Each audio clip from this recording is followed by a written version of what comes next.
Bonsoir. Au sommaire de cette édition, la réhabilitation de la route Kankan-Mandiana. Le président Alpha Condé s'est rendu sur le chantier pour voir le niveau d'avancement des travaux. Bientôt la fin du calvaire des routiers.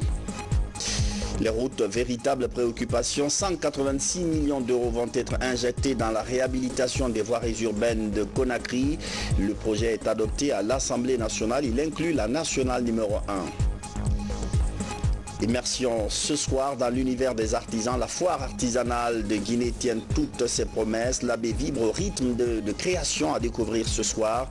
Cette 4e édition va se poursuivre jusqu'au mois de janvier. Voilà pour les titres. Madame, Monsieur, bonsoir et merci de nous rejoindre dans cette édition d'information qu'on ouvre par ce décret portant nomination des membres du conseil d'administration de l'Agence nationale de financement des collectivités locales. Le président de la République, vu la Constitution, décrète, article 1er.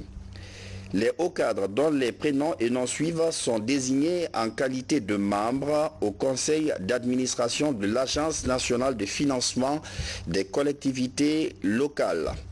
Présidente, Madame Christine Sagno, ingénieure agronome, ancien ministre. Membres, Alassane Doumbouya, économiste, représentant de la primature. Monsieur Kernoma Diosso, directeur national adjoint du budget, ministère du budget. Monsieur Thomas Makolé, chef de division contrôle comptable des collectivités décentralisées à la direction nationale du Trésor au ministère des Finances. Monsieur Alousseni Kaba, inspecteur général des mines au ministère des Mines et de la Géologie. Monsieur Oumar Traoré, conseiller au ministère de l'administration du territoire et de la décentralisation. Monsieur Aboubakar Kaba, directeur général Institut national de la statistique au ministère du plan et du développement économique. Monsieur Mamadou Dramé, président de l'Association nationale des communes de Guinée. Monsieur Mamadi Keïta, président de la CONASOC, représentant des organisations de la société civile guinéenne.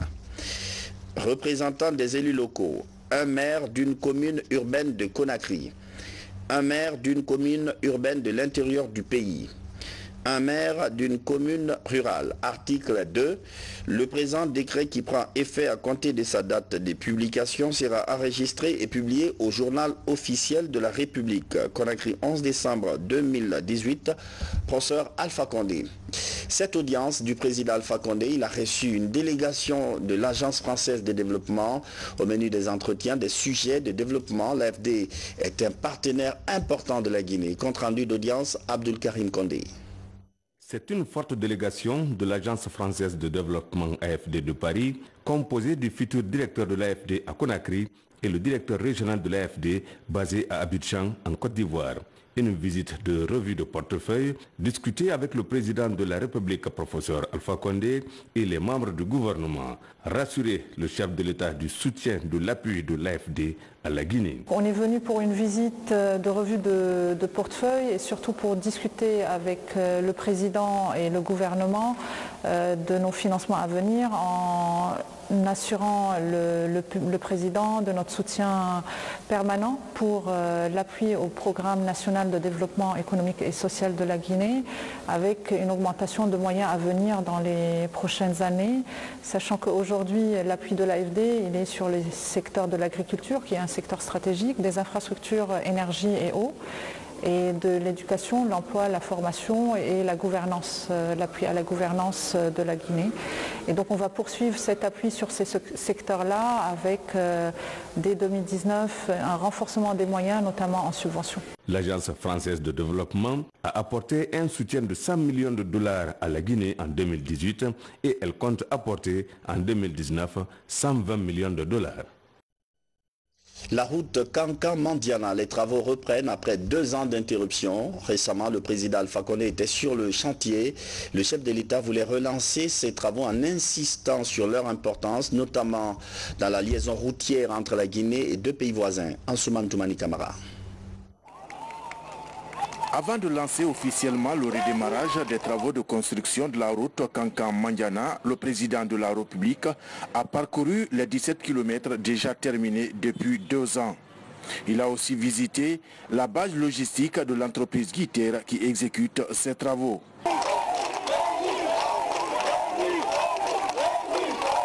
La construction de la route Kankan-Mandiana redémarre ainsi après 2 ans d'arrêt, faute de financement pour la deuxième tranche dite optionnelle. 126 millions d'euros sont débloqués par l'État guinéen et l'entreprise contractuelle sous l'œil vigilant du bureau de contrôle d'y être dans toutes les conditions pour la continuité des travaux et avec qualité sur les 76 km restants. Je peux rassurer la population et la communauté et les gens qui utilisent, les personnes qui se déplacent beaucoup entre Kankan et la frontière du Mali, que cette fois-ci, le projet démarre pour de bon, parce que avant c'était la recherche de financement. Dieu merci, maintenant nous avons les accords, il y a le financement, il y a le budget qui est alloué pour réaliser cette route-là, et les moyens, comme j'ai dit à Guiter, sont là pour réaliser ces travaux-là pendant 24 mois. Dans ces travaux de construction de cette route sous-régionale, de nombreuses modifications sont à faire sur l'ancien tracé. Aussi, 3 grands ouvrages d'art, dont un de 60 mètres et 2 autres de 40 mètres chacun, seront réalisés. La chaussée est construite selon le standard de la CEDEAO. Donc c'est une route qui a 2 voies et de 3,50 mètres chacune. Donc on a une chaussée de 2 fois 3,50 mètres qui sera bordée par des accotements de part et d'autre de largeur 1,50 mètre.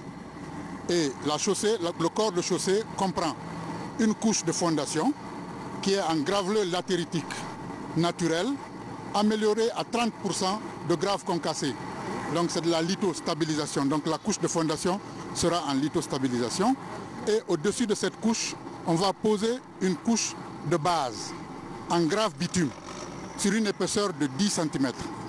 Et c'est sur cette couche de base qu'on va mettre la couche de roulement en enrobé, en béton bitumineux, d'épaisseur 5 cm. Et ces caractéristiques, c'est dans la section courante. Au niveau des agglomérations, on pourrait changer un peu, le standard pourrait varier un peu. Le tronçon Kankan-Mandiana permet de relier à la fois la Guinée au Mali et à la Côte d'Ivoire. C'est pourquoi les autorités guinéennes recherchent des financements extérieurs pour les travaux des 56 km qui mènent à la frontière malienne. Déjà, les études topographiques sont en cours. Voirie urbaine de Conakry, 186 millions d'euros vont être injectés dans la réhabilitation des routes de la capitale. Les députés étaient divisés sur la question, mais le projet passe à la majorité. Il inclut également des travaux sur la nationale numéro 1. Robert Siditolno. L'Assemblée nationale ouvre la voie à la matérialisation de la coopération stratégique sino-guinéenne. Le premier accord porte sur la reconstruction et la réhabilitation des voiries de la capitale Conakry pour un montant de plus de 186 millions d'euros. C'est dans le but de désengorger le trafic dans la capitale, mais aussi de moderniser les infrastructures routières de Conakry.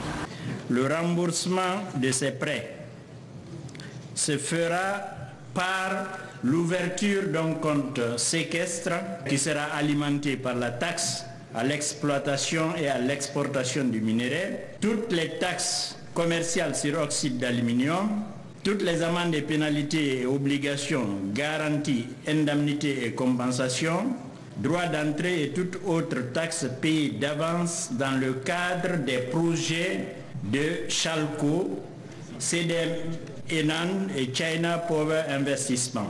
Le second accord de crédit entre la Banque industrielle et commerciale de Chine et la Banque Import-Export de Chine et la République de Guinée vise la reconstruction de la route Koya-Dabola pour une enveloppe financière de plus de 328 millions d'euros. C'est un projet de 33 mois.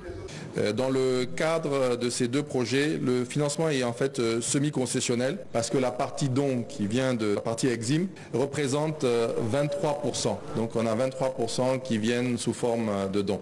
Dans le but d'adopter le code maritime guinéen qui date de 1995, l'Assemblée nationale a par la suite adopté un nouveau code maritime qui tient compte des exigences des textes régionaux et internationaux en s'appuyant sur les questions de sécurité, de sûreté, de la formation des agents et de la préservation de l'environnement. Avant l'adoption de ces nouveaux codes, l'Assemblée nationale a fait certaines recommandations. La réduction des encombrements au niveau du port pour faciliter son extension dans le futur. La création d'un deuxième port commercial en raison de l'accroissement des activités commerciales au fil des ans. En raison de la complexité et de la multiplicité des activités maritimes, renforcer les capacités humaines et matérielles de la Direction nationale de la marine marchande. Le ministre des Transports s'est dit satisfait de l'appui de l'institution parlementaire en prenant en compte les préoccupations du gouvernement. Avec plus de 300 km de façade maritime, nous disposons d'atouts favorables pour mettre en valeur les richesses halieutiques, énergétiques et touristiques concentrées dans nos eaux territoriales et ainsi contribuer au développement durable et à la réduction de la pauvreté. Par ailleurs, je voudrais souligner que ce texte est le fruit d'une série de concertations avec tous les acteurs publics et privés dont les missions et les activités ont un lien avec la mer. La plénière s'est poursuivie par l'examen et l'adoption des budgets sectoriels alloués au département ministériel en 2019. Et puis ce communiqué par lequel le ministère des Travaux publics informe qu'en raison des travaux entamés dans le cadre du programme de réfection, d'aménagement et d'entretien de la voirie urbaine, de la voirie et du réseau routier de Conakry, des perturbations sont enregistrées dans la circulation et causent des désagréments aux populations et aux usagers des axes concernés. Afin de réduire au minimum ces désagréments, le ministère travaille avec les entreprises contractantes à l'effet d'instituer de nouveaux horaires d'intervention tout en garantissant une bonne exécution des travaux. C'est pourquoi, en tenant compte des heures de pointe et des flux observés sur les axes d'intervention, les travaux s'effectueront désormais de 21h à 6h et de 10h à 15h. Ces nouveaux horaires s'observeront petit à petit sur l'ensemble des chantiers ouverts. Le ministère des Travaux publics s'excuse encore une fois auprès des usagers et prendra toutes les dispositions nécessaires pour limiter au maximum les difficultés auxquelles sont confrontés les usagers dans les 5 communes de la capitale. Conakry le 11 décembre 2018, signé Moustapha Naïté. On revient à l'Assemblée nationale où le ministre de l'élevage a fait son passage samedi dernier. Il défendait le budget 2019 de son département, une proposition de plus de 29 milliards de francs guinéens pour financer tous les programmes qui sont ciblés. Abdoulaye Diallo. C'est le premier face-à-face entre le ministre de l'élevage et les élus du peuple. Roger Patrick Milimono est venu présenter et défendre le projet de budget sectoriel 2019 de son département. Deuxième secteur du monde rural, l'élevage procure des revenus à 30% de la population rurale guinéenne. Contrairement à 2018, la projection budgétaire pour 2019 passe de 16 à 29 milliards. Les ressources qui lui sont allouées ne représentent qu'environ 3% du total affecté au secteur agricole, ce qui est nettement en dessous des 30% recommandés par la conférence des ministres en charge de l'élevage de l'Union africaine réunie à Kigali en 2007. Le disponible national per capita en produits animaux est jusqu'à présent en deçà des objectifs de 15 kg de viande, 15 litres de lait hors importation et 1,4 kg d'œufs fixés dans le cadre de la sécurité alimentaire. Dans cette projection, le département met un accent particulier sur les initiatives présidentielles. De 100 vaches inséminées dans 6 préfectures en 2018, le ministère compte atteindre en 2019 10 000 vaches dans 20 préfectures. L'autre initiative consistera à développer l'élevage porcin pour booster sa production en Guinée. 445 reproducteurs ont été rapportés conformément à la demande exprimée par les producteurs de la Guinée forestière. 100 éleveurs ont reçu les différents noyaux variant de 3 à 4 têtes, comprenant soit un mâle et 2 femelles, ou un mâle et 3 femelles. À ce jour, malgré des taux de mortalité de 6,52% chez les géniteurs et de 16,85% chez les jeunes, il a été obtenu un effectif de 2318 jeunes porcs viables par les 445 reproducteurs durant les 14 mois de mise en œuvre de l'initiative, soit plus de 5 fois l'accord des reproducteurs. Plusieurs questions ont dominé cette autre plénière. Il s'agit notamment de la situation de la construction de l'abattoir central de Guinée, les conditions d'abattage et le transport de la viande. Malgré le faible niveau de son budget par rapport aux attentes, le chef du département promet de faire face à toutes ces préoccupations de la représentation nationale. À la primature, une mission de la CEDEAO a été reçue en audience par le Premier ministre chef du gouvernement. Au menu des entretiens, la prévention des conflits dans la sous-région. 5 pays ont déjà leur mécanisme d'alerte précoce. Un engagement politique de Conakry est attendu sur la question. Adi Kamara. C'est une mission de la CEDEAO. Elle est venue rencontrer le Premier ministre chef du gouvernement, Dr Ibrahima Kassory Fofana. Il s'agit ici de discuter de la mise en place d'un centre d'alerte précoce en Guinée. L'objectif, c'est d'une certaine manière de nous préoccuper, vous voyez, en amont de toutes ces menaces à nos populations, que ce soit dans le domaine des crises alimentaires, dans le domaine des inondations, dans le domaine de la santé, les épidémies, les pandémies. On a vécu ici en Guinée la maladie à virus Ebola. Vous voyez, où on disait que la CEDEAO était arrivée un peu tard. Mais avec le mécanisme que nous sommes en train de mettre en place, ça va faire la présence de la CEDEAO ici au niveau de la Guinée dans ce domaine, et ça va faire en sorte qu'on pourra réagir beaucoup plus tôt. C'est une manière de prévenir les conflits afin de maintenir la paix dans la région. Là-dessus, la CEDEAO veut s'impliquer efficacement dans la mise en œuvre de ce mécanisme de contrôle et de gestion des conflits. Nous avons installé ces centres au niveau du Mali, de la Guinée-Bissau, du Libéria, de la Côte d'Ivoire et du Burkina Faso. Présentement, nous étions sur le Nigeria, que nous allons lancer dès le mois de janvier. Et par suite, nous sommes en mission de sensibilisation ici en Guinée et aussi en Sierra Leone. Il y a aussi le Togo et la Gambie, et nous comptons compléter ces 5 centres d'ici la fin du 2e trimestre 2019. Déjà, le gouvernement montrait toute sa détermination à accompagner la CEDEAO dans toutes ses activités liées à la prévention et à la gestion des conflits dans la région.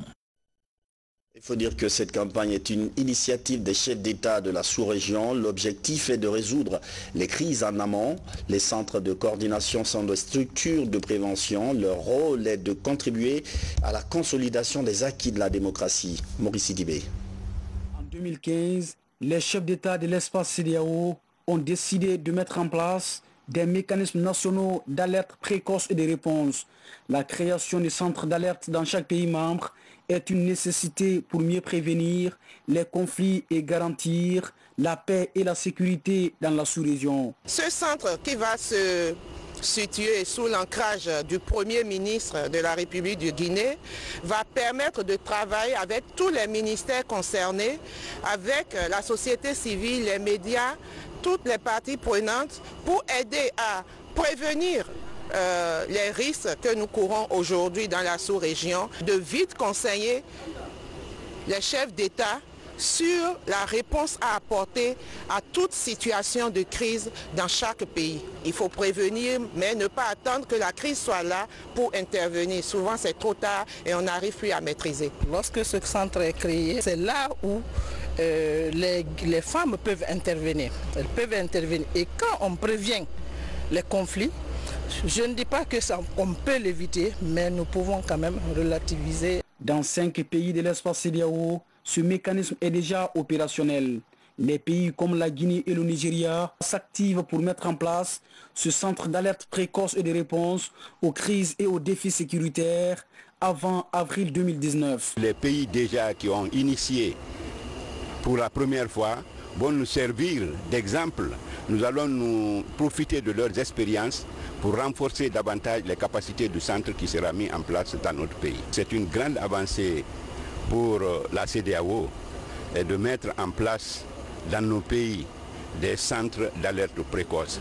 Je pense que c'est un mécanisme qui va nous permettre de créer toutes les conditions pour une paix durable sur notre continent.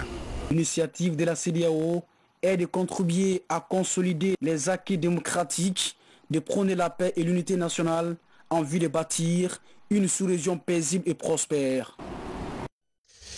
L'Afrique veut faire front commun dans la promotion des droits des personnes vivantes avec handicap physique. Ce matin, une rencontre régionale s'est ouverte ici à Conakry. La Guinée a présenté son modèle de protection de ces personnes vulnérables. Mohamed de Camara. L'amélioration des conditions de vie des personnes handicapées préoccupe la Commission de l'Union africaine. L'instance continentale exhorte les pays africains à promouvoir davantage l'inclusion sociale des personnes handicapées selon les directives de l'organisation. Pour réussir le pari, une rencontre d'échange sur la thématique se tient à Conakry. Strategies in terms of building capacity, both technical and making sure there are systems in place. L'Union africaine est en train de faire cet atelier dans beaucoup de pays, dans beaucoup de gouvernements africains, et dans le cadre de l'appui des personnes handicapées, dans le cadre du financement des personnes handicapées, dans le cadre de l'intégration, de l'inclusion des personnes handicapées. We have a model where we have partnered two countries. Senegal is partnering. Le dispositif de l'Union africaine apparaît à l'horizon, fait apparaître à l'horizon, je m'excuse, une ère nouvelle dans la vie des personnes handicapées du continent, contribuant ainsi à l'éradication de l'extrême pauvreté, fléau dont est victime cette couche de la population.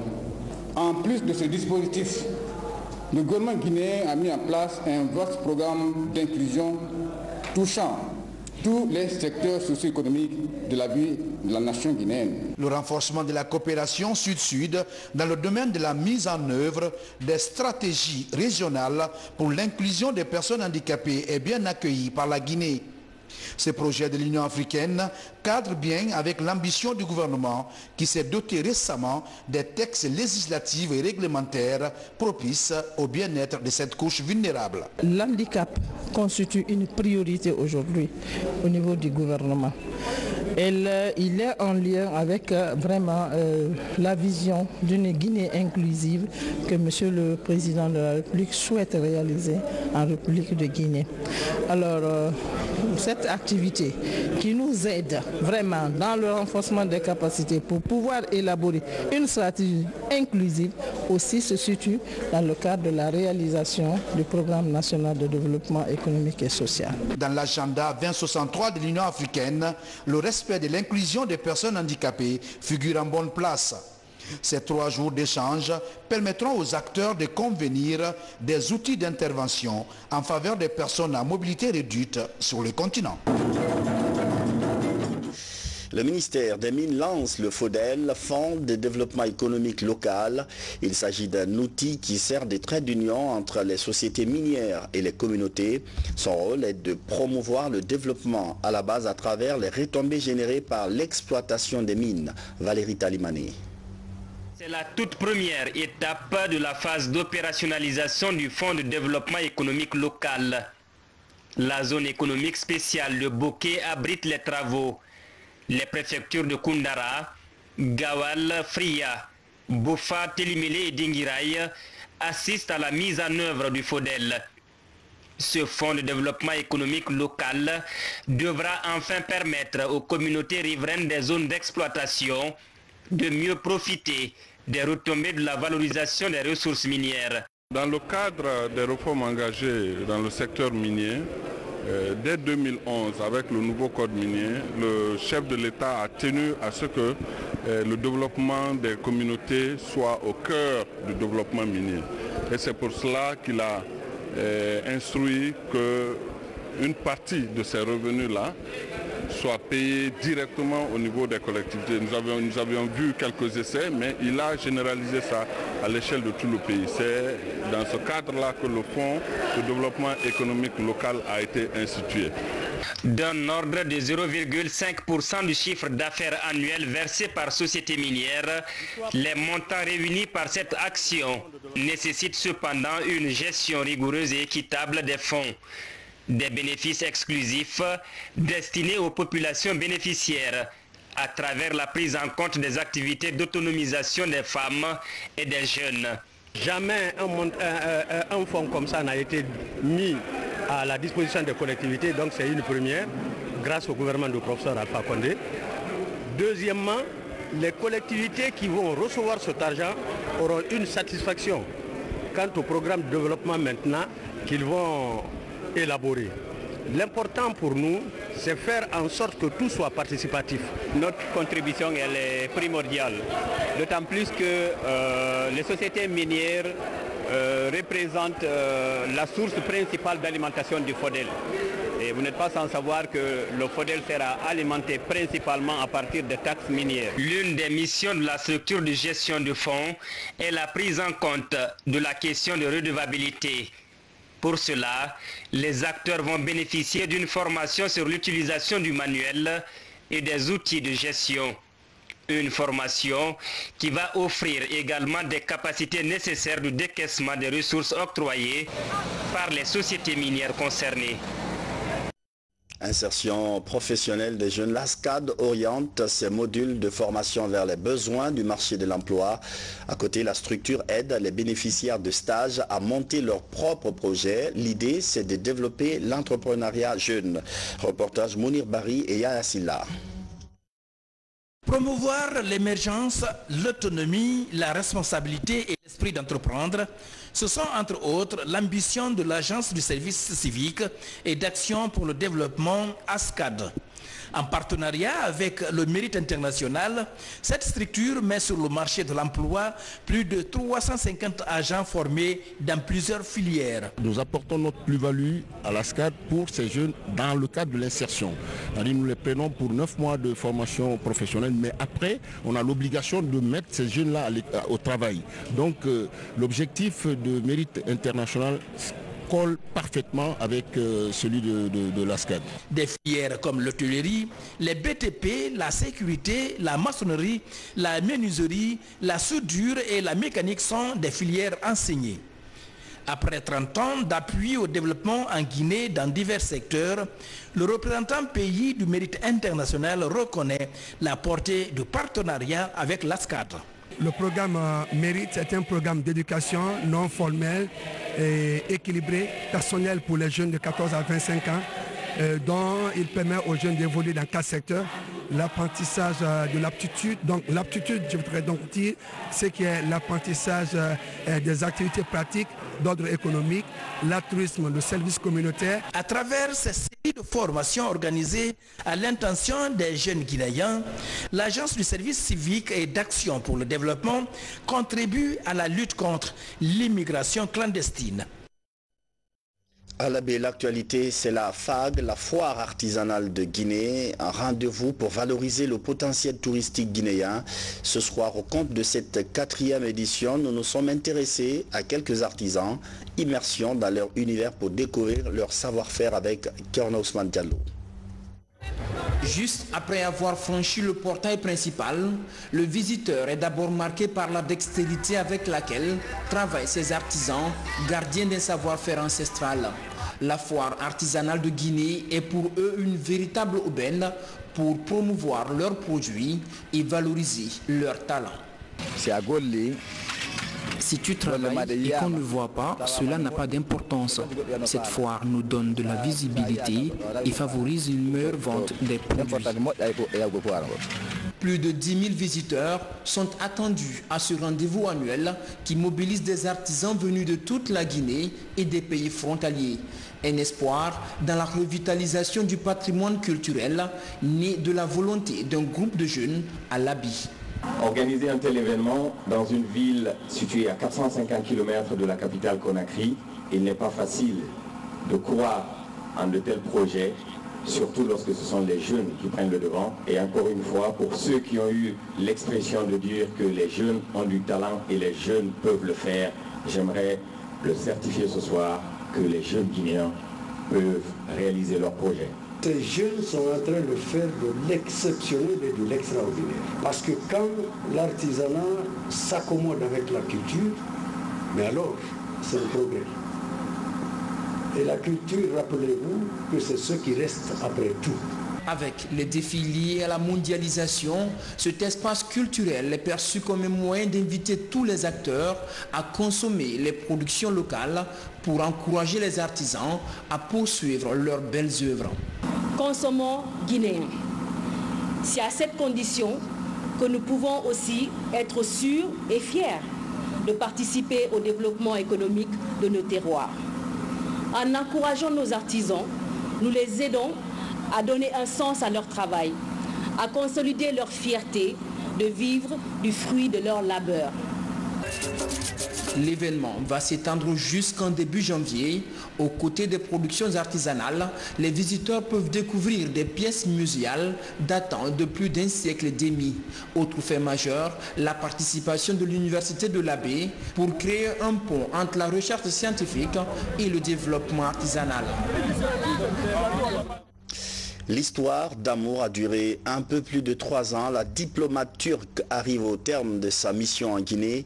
L'ambassade a organisé une soirée d'adieu pour elle. Son engagement pour le renforcement de l'axe Conakry-Ankara, sa maîtrise du français et sa joie de vivre ont positivement marqué tous les Guinéens. Mikini Moussa Kamara, Mohamed III Kamara. L'ambassadeur turc, au terme de 3 ans de service diplomatique en Guinée, entre définitivement dans son pays. Depuis 2015, elle travaille pour le renforcement de la coopération entre nos deux pays. Nous avons eu l'honneur d'accueillir plusieurs fois le président Alpha Condé en Turquie, à plusieurs occasions, que ce soit bilatéral ou international ou régional. Et d'autres projets qui sont à titre plus humain. On a fait un concert en Turquie avec les stars guinéennes Degji, Forstri et Kandiakora. On est parti en Turquie pour les jeunes étudiants. On a maintenant deux associations. Les jeunes étudiants qui ont terminé, qui sont diplômés de Turquie, les jeunes Guinéens diplômés de Turquie. Donc nous avons aussi l'association Fraternité Turquie, Guinée-Turquie, pardon, Fraternité. Donc vraiment, il y a tellement de choses. J'ai été souvent à la Cité de la Solidarité. Nous avons travaillé avec presque tous les ministères. Et bien sûr, il y a beaucoup d'autres projets et je sais que mon successeur prendra soin de tout cela. Il a grandi beaucoup de choses. Amitié, le frère, le investissement et tout ça, là, il a grandi avec le madame. Nous, je suis très content avec eux. Inch'Allah, eux-mêmes, ils sont contents avec nous. Nour Saouman a engagé beaucoup de réformes au niveau de l'Agence turque de coopération et de coordination TICA, la Fondation Maarif et les écoles Maarif turco-guinéennes.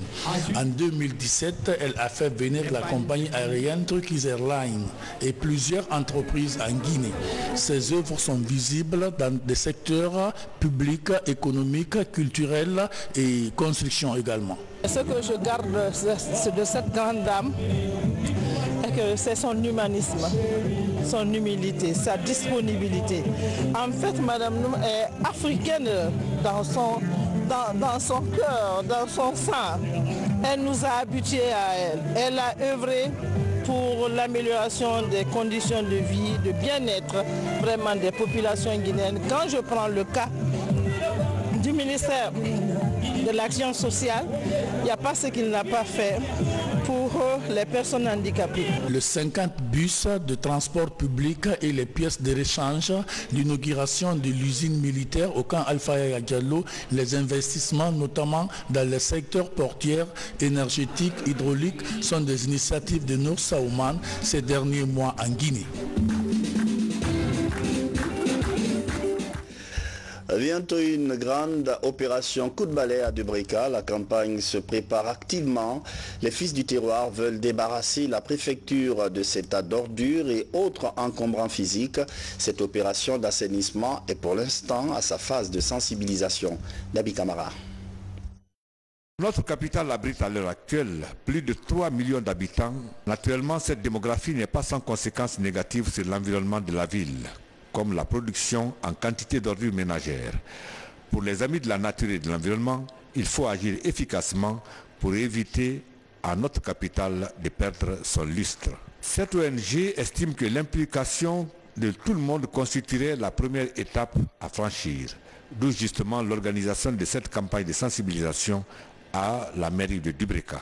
Nous avons dit que nous allons prendre le devant pour venir vers les autorités, discuter avec eux, voir qu'est-ce qu'il faut pour que nous puissions vraiment trouver des solutions on ne pourra pas quand même complètement finir parce que chaque jour, les déchets, c'est quotidien. Chaque jour que Dieu fait du moins, nous produisons des déchets. Mais quand même, nous pouvons prendre des dispositions allant dans le sens de réduire leur impact, non seulement sur notre santé, mais aussi sur notre environnement. L'initiative de l'ONG Les Amis de la Nature et de l'Environnement est vivement saluée par ses participants. Ils pensent qu'elle devrait s'étendre sur les autres communes urbaines du pays. Je suis vivement impressionné par le contenu des thèmes, la pertinence des problèmes qui ont été évoqués. Et je suis confiant sur la stratégie envisagée pour impliquer tout le monde dans le problème de gestion des ordures. Car rien ne peut se faire sans la participation totale et l'adhésion effective de large masse populaire. Savoir qu'une ONG de cette amène s'intéresse à cette activité, vraiment c'est une préoccupation pour moi, c'est un intérêt. Je souhaite vraiment qu'à tous les niveaux des organisations empruntent ce même pas pour que les années à venir que l'on parle de déchets, mais qu'on parle de déchets vraiment de façon moderne. L'ONG Les Amis de la Nature et de l'Environnement a été créée il y a plusieurs années et a beaucoup d'activités menées sur le terrain ici en Guinée. Et pour finir, cet incendie à Boulbinet dans la commune de Kalom, vous allez découvrir les images. Un bâtiment a pris feu ce matin, pas de pertes en vies humaines, mais d'importants dégâts matériels. Un court-circuit serait à l'origine de l'incendie, mais grâce aux citernes à eau de la protection civile, les dégâts ont pu être limités. Et c'est la fin de cette édition d'information. Merci de votre fidélité à la télévision nationale. Bonsoir.